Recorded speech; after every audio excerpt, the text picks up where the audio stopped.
ओम शांति। वाणी है आज की 31/8/2024 की और सारे मुरली का मीठे बच्चे याद के साथ साथ पढ़ाई पर भी पूरा ध्यान देना है। याद से पावन बनेंगे और पढ़ाई से विश्व का मालिक बनेंगे। प्रश्न है, स्कॉलरशिप लेने के लिए कौन सा पुरुषार्थ जरूरी है? उत्तर है, स्कॉलरशिप लेनी है तो सब चीजों से ममत्व निकाल दो।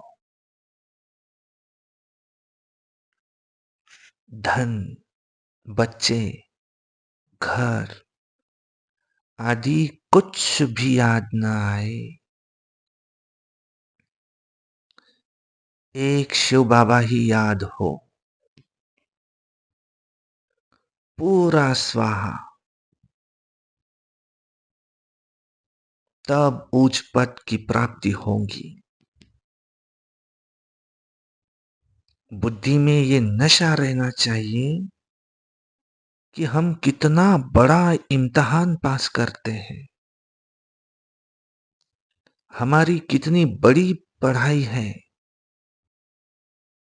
और पढ़ाने वाला स्वयं दुख हरता सुख करता बाप है। वो मोस्ट बिलीवेड बाबा में पढ़ा रहे हैं, तो ये पुरुषार्थ करना है। ओम शांति। रूहानी बाप रूहानी बच्चों को समझाते हैं, पढ़ाते हैं, तो बच्चों को कितना फक्र होना चाहिए। आत्मा पढ़ती है,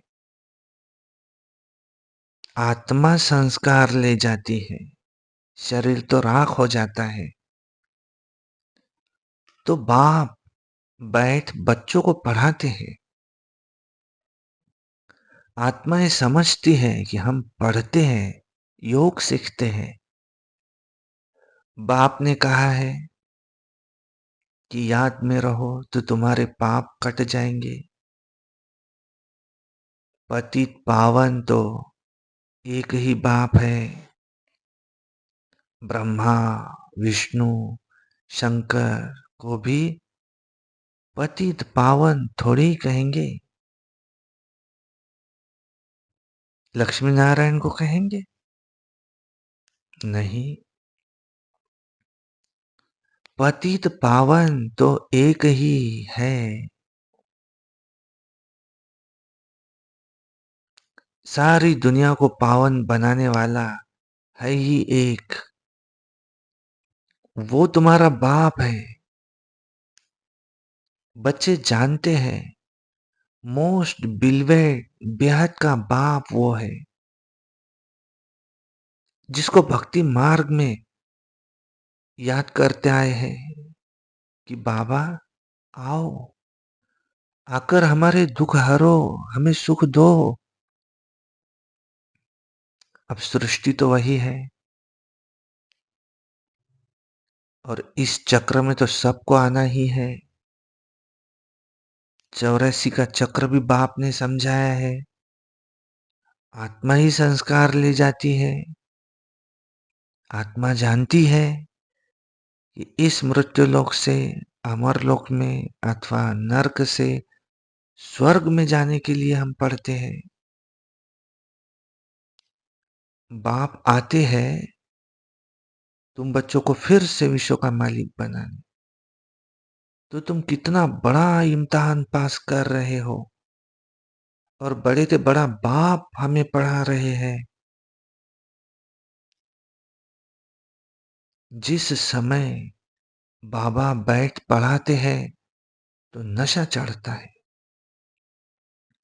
बाबा बहुत जोर से नशा चढ़ाते हैं।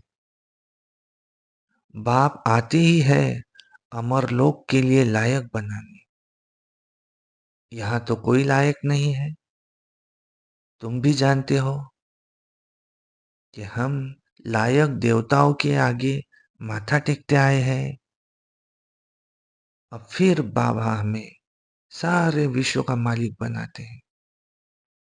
तो वो नशा चढ़ना चाहिए। ऐसे नहीं कि यहाँ नशा चढ़े और फिर बाहर जाने से सारा नशा ही कम हो जाए। बच्चे कहते हैं, बाबा हम आपको भूल जाते हैं। आप पतित दुनिया में पतित शरीर में आकर हमको पढ़ाते हैं, विश्व का मालिक बनाते हैं। तुम बच्चे विश्व के बादशाही की बहुत बड़ी लॉटरी लेते हो, परंतु तुम हो गुप्त। तो ऐसी ऊंच पढ़ाई पर अच्छी रीति ध्यान देना चाहिए। सिर्फ याद की यात्रा से भी काम नहीं चलेगा, पढ़ाई भी जरूरी है। 84 का चक्र कैसे लगाते हैं, यह भी बुद्धि में फिरना चाहिए। तुम समझते हो कि बाबा बड़े जोर से हमें नशा चढ़ाते हैं। तुम्हारे जितना बड़ा आदमी कोई बन न सके, तुम मनुष्य से देवता बन जाते हो। विश्व का मालिक तुम्हारे सिवाय और कोई बनाए क्या? क्रिश्चियन लोगों ने कोशिश की कि हम वर्ल्ड के मालिक बने, परंतु लॉ नहीं कहता जो तुम्हारे सिवाय दूसरा कोई विश्व का मालिक बने। बनाने वाला बाप ही चाहिए और कोई की ताकत नहीं। तुम बच्चों का बहुत अच्छा दिमाग होना चाहिए। ज्ञान अमृत का डोज चढ़ाते रहते हैं। सिर्फ इस पर नहीं ठहरना है कि हम बाबा को तो बहुत याद करते हैं, याद से ही पावन हो जाएंगे। हाँ, परंतु पद भी पाना है। पावन तो मोचरा खाकर भी सबको होना ही है, परंतु बाप आए हैं विश्व का मालिक बनाने। जाएंगे तो सब शांति धाम में, जाकर सबको सिर्फ बैठ जाना है क्या? वो तो कोई काम की ही नहीं रहे। काम के तो वह है जो फिर आकर स्वर्ग में राज्य करते हैं। तुम यहाँ आए ही हो स्वर्ग की बादशाही लेने। तुमको बादशाही थी, फिर माया ने छीन ली। अब फिर माया रावण पर जीत पानी है। विश्व का मालिक तुमको ही बनना है। अभी तुमको रावण पर जीत पहनाते हैं, क्योंकि तुम रावण राज्य में भिखारी बन गए हो, और इसलिए मनुष्य की बंदर के साथ भेंट की जाती है, क्योंकि बंदर जास्ती विकारी होते हैं। देवताएं तो संपूर्ण निर्विकारी है। ये देवताएं ही 84 जन्मों के बाद पतित बने हैं। बाप कहते हैं कि तुम्हारे हाथ में जो धन, बच्चे, शरीर आदि है, सब से ममत्व निकालना है। साहूकार जो होते हैं वो तो धन की पिछाड़ी मरते हैं। मुट्ठी में पैसे है, छूटते नहीं, रावण की जेल में पड़े रहेंगे। कोटों में कोई निकलेंगे जो सब चीजों से ममत्व निकाल बंदर से देवता बन जाएंगे। जो भी साहूकार लोग बड़े बड़े लखपति हैं, मुट्ठी में पैसे पकड़े हुए हैं, उनकी पिछाड़ी प्राण है। बस सारा दिन महल, माड़िया, बच्चे आदि ही उनको याद आते रहेंगे और उनकी याद में ही मर जाएंगे। बाप कहते हैं कि पिछाड़ी में और कोई चीज याद न आए, सिर्फ माम एकम याद करो तो तुम्हारे जन्म जन्मांतर के पाप नाश हो जाएंगे। साहूकार के पैसे तो सब मिट्टी में मिल जाने वाले हैं, क्योंकि पाप के पैसे है ना, काम में नहीं आते हैं। बाप कहते हैं हम तो गरीब निवाज हूं, गरीबों को ही साहूकार और साहूकारों को गरीब बना देंगे। ये दुनिया बदलनी होती है ना, कितना पैसे का नशा रहता है। हमको इतना धन माल है, एरोप्लेन्स है, मोटरें है, महल है, तो फिर कितना भी माथा मारे कि बाप को याद करो, परंतु उनकी याद ठहरेंगी नहीं। लॉ नहीं कहता, कोर्टों में कोई ही निकलेंगे, बाकी को तो पैसा ही याद आता रहेगा। बाप कहते हैं देह सहित जो कुछ देखते हो उन सब को भूल जाओ। इसमें ही अटक पड़े तो ऊंच पद पा नहीं सकेंगे। बाबा पुरुषार्थ तो कराएंगे ना। तुम यहाँ आए ही हो नर से नारायण बनने, तो इसमें योग भी पूरा चाहिए। कोई भी चीज, न धन न बच्चे, कुछ भी याद ना आए सिवाय एक शिव बाबा के। तब तुम ऊंचे ते ऊंच स्कॉलरशिप ले सकते हो, ऊंच प्राइज पा सकते हो। वे लोग विश्व में शांति की राय देते हैं तो पाई पैसे का मेडल मिल जाता है और उसमें ही खुश हो जाते हैं। अभी तुमको क्या प्राइज मिलती है? तुम सारे विश्व के मालिक बनते हो। ऐसे नहीं हम 5-6 घंटे याद में रहते हैं तो बस ऐसे लक्ष्मी नारायण बन जाएंगे। नहीं, नहीं, बड़ी मेहनत करनी है, बड़ी मेहनत है। एक शिव बाबा की ही याद रहे और कुछ भी पिछाड़ी में याद न आए, तुम बहुत बहुत बड़े देवता बन रहे हो। बाप ने समझाया है कि तुम ही पूज्य थे, फिर माया ने तुम्हें पुजारी पतित बना दिया है। तुमको लोग कहते हैं तुम ब्रह्मा को देवता मानते हो या भगवान मानते हो, तो बोलो कि हम तो कहते नहीं कि ब्रह्मा बाबा भगवान है। तुम आकर समझो तो सही। तुम्हारे पास अच्छे से अच्छे चित्र है, त्रिमूर्ति, गोला, झाड़ का चित्र, ये तो सबसे नंबर 1 है। और शुरुआत में तो यही 2 चित्र है, यही तुम्हारे बहुत काम में आने वाले हैं। लक्ष्मी नारायण का चित्र तुम विलायत में ले जाओ, उनसे तो ज्ञान उठा नहीं सकेंगे। इसमें दिखाया गया है कौन कौन कब आते हैं। आदि सनातन देवी देवता धर्म कब खत्म होता है, फिर एक धर्म की स्थापना कौन करते हैं और सब धर्म खलास हो जाते हैं। सबसे ऊपर में है शिव बाबा, फिर ब्रह्मा सो विष्णु, फिर विष्णु सो ब्रह्मा। ये सब समझानी है ना, उसके लिए ही चित्र बनवाए हैं। बाकी सूक्ष्म वतन तो सिर्फ साक्षात्कार के लिए माना जाता है। बाप रचयिता है, पहले सूक्ष्म वतन का, फिर स्थूल वतन का। ब्रह्मा देवता थोड़ी है, विष्णु देवता है। तुमको साक्षात्कार होता है समझाने के लिए।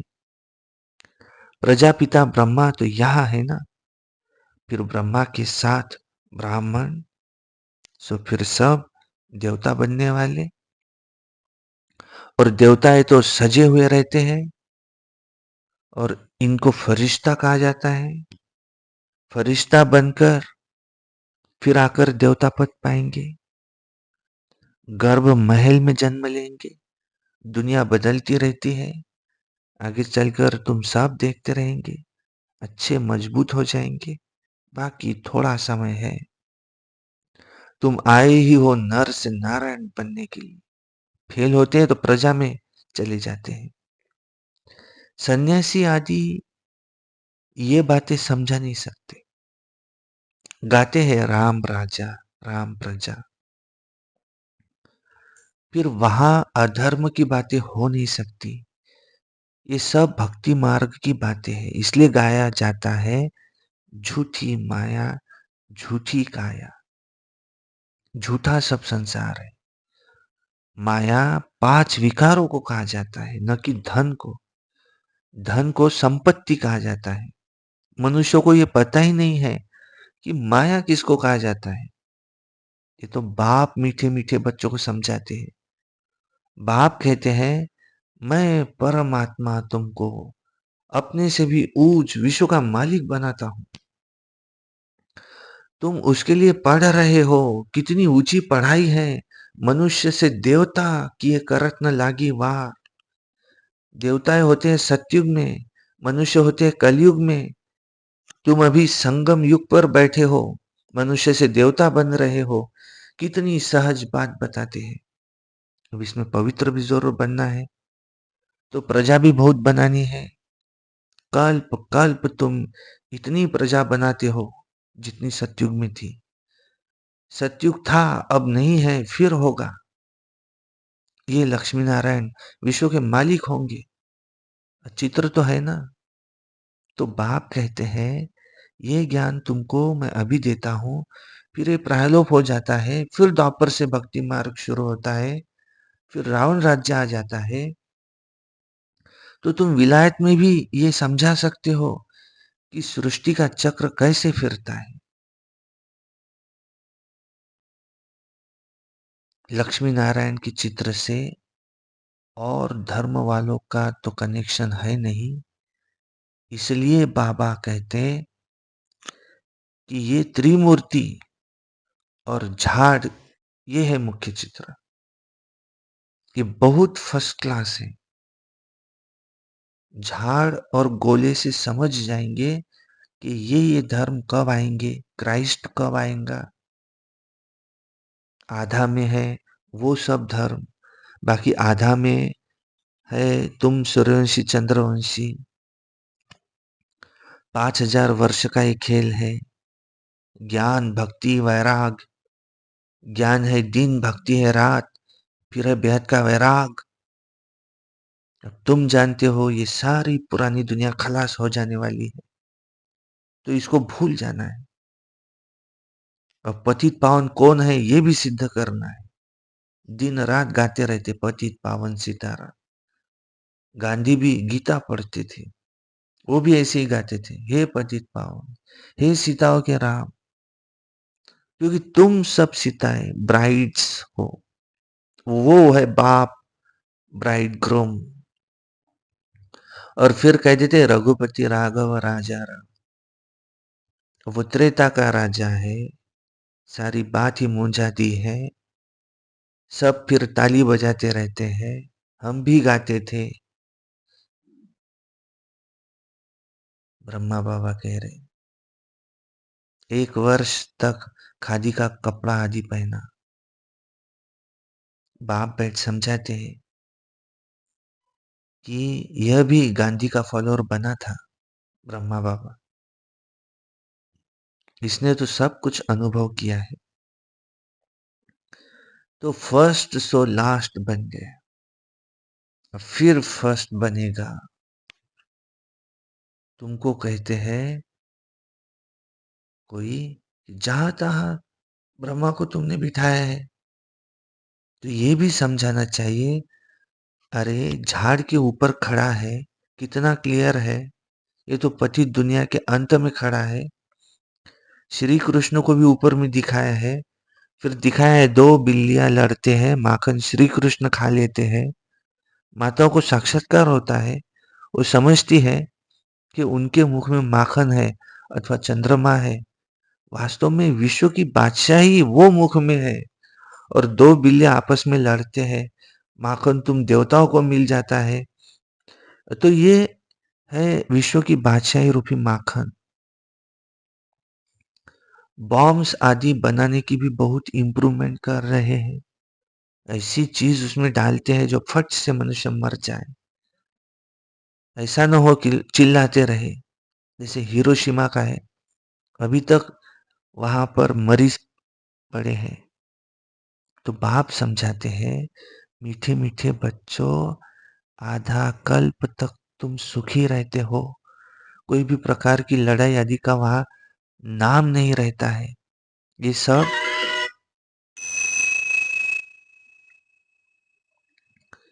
ये सब पीछे शुरू हुआ है। ये सब नहीं थे, न रहेंगे। चक्र फिर से रिपीट होता है ना। बाप सब अच्छी रीति समझाते हैं। जो बच्चों को पूरी रीति धारण करना है, ईश्वरीय सेवा में लग जाना है, ये तो छीछी दुनिया है। इसको तो विषय वैतरणी नदी कहा जाता है। तो बच्चों को बाप बैठ समझाते हैं, तुम अपने को इतना ऊंच नहीं समझते हो जितना बाप तुमको ऊंच समझते हैं। तुम बच्चों को बहुत नशा चढ़ना चाहिए, क्योंकि तुम बहुत ऊंच कुल के हो। समझा? अच्छा। मीठे मीठे सिकी लधे बच्चों प्रति मात पिता बाप दादा का याद प्यार और गुड मॉर्निंग। रूहानी बाप की रूहानी बच्चों को नमस्ते, और हम रूहानी बच्चों की रूहानी बाप दादा को याद प्यार, गुड मॉर्निंग, नमस्ते। धारणा के लिए मुख्य सार। नंबर 1, अपने दिमाग को अच्छा बनाने के लिए रोज ज्ञान अमृत का डोज चढ़ाना है। याद के साथ साथ पढ़ाई पर भी पूरा पूरा ध्यान अवश्य देना है, क्योंकि पढ़ाई से ही ऊंच पद मिलता है। 2 नंबर, हम ऊंचे से उच्च कुल के हैं, स्वयं भगवान हमें पढ़ाता है। इस नशे में रहना है, ज्ञान धारण कर ईश्वरीय सेवा में लग जाना है। वरदान, संतुष्टता की विशेषता द्वारा हर कड़े पेपर में भी सफल होने वाले दृढ़ता संपन्न भव। संतुष्टता ब्राह्मणों का विशेष लक्षण है। जो भी पाठ मिला है उसमें संतुष्ट रहना ही आगे बढ़ना है। कुछ भी नीचे ऊपर हो जाए, कोई इंसल्ट भी कर दे, लेकिन दाता के बच्चे कभी किसी बात में असंतुष्ट नहीं हो सकते। वे स्वयं से भी संतुष्ट और औरों से भी संतुष्ट होंगे। तो इसके लिए दृढ़ता संपन्न संकल्प करो कि कितना भी कड़ा पेपर आ जाए, लेकिन मुझे संतुष्ट रहना ही है, तो सफल होते रहेंगे। स्लोगन, खुशनुमा वह है जिनके दिल में सदा खुशी का उदय सूर्य उदय रहता है। खुशनुमा वह है जिसके दिल में सदा खुशी का सूर्य उदय रहता है। अच्छा। ओम शांति शांति शांति।